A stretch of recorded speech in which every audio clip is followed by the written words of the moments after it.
Good evening and welcome to the news on TV360. My name is Emily Agu.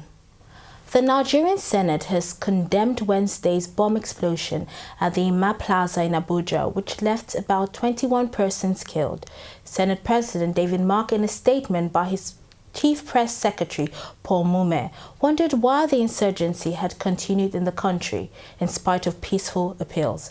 The Senate President stated that the trend of mass murder is alien to us and that we must stand up against this and make Nigeria safe and better again. Among the deceased is Suleiman Bisala, a journalist, the managing editor north of New Telegraph. And still on the Abuja explosion, the United States government has condemned the bomb explosion which occurred on Wednesday at the Ima Plaza in Abuja that killed about 21 persons. In a statement, the U.S. government sent its condolences to families of the victims and called for collective efforts in fighting the insurgency raging the nation. The casualty figure for now is 21 persons dead, 17 injured. 21 persons dead and 17 persons injured.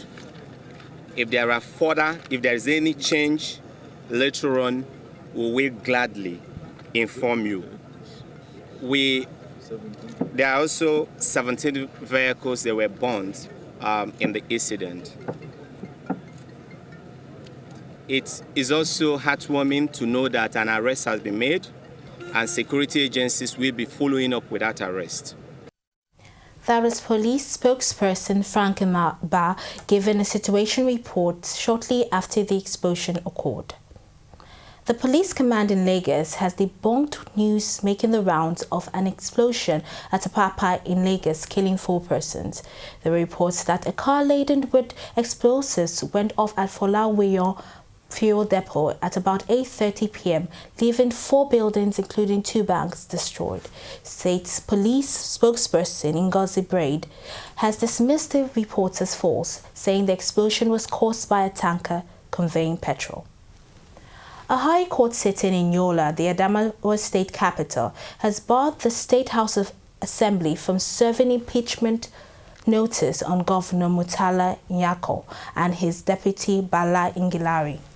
Presiding Chief Judge of the state, Justice Ambrose Mamadi, also ordered that the legislators stop the impeachment proceeding against Governor Nyako. The All Progressives Congress APC has said even if it would not be contesting the outcome of last Saturday's governorship election in Ekiti State, it would challenge what it calls the militarization of the electoral process. The party is also asking its members who were arrested, harassed and intimidated to challenge the breach of their constitutionally guaranteed fundamental rights that were recklessly abridged by the security agents, especially soldiers. All of these and more were contained in a communique issued at the end of the inaugural meeting of the National Working Committee of the party. The party even said, though many have acclaimed that the election was free and fair, the harassments and intimidation of citizens, especially those in opposition prior to the election day, state the contrary. The United Nations Conference on Trade and Development has said that Nigeria still stands as one of the top 3 destinations for foreign direct investment in Africa, in spite of its current challenges.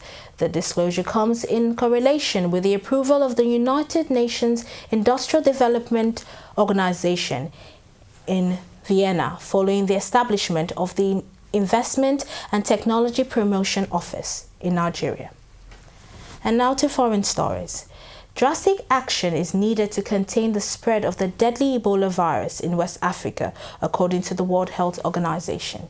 Nearly 400 people have died in the outbreak, which started in Guinea and has spread to neighboring countries Sierra Leone and Liberia. It is the largest outbreak in terms of cases, deaths and geographical spread.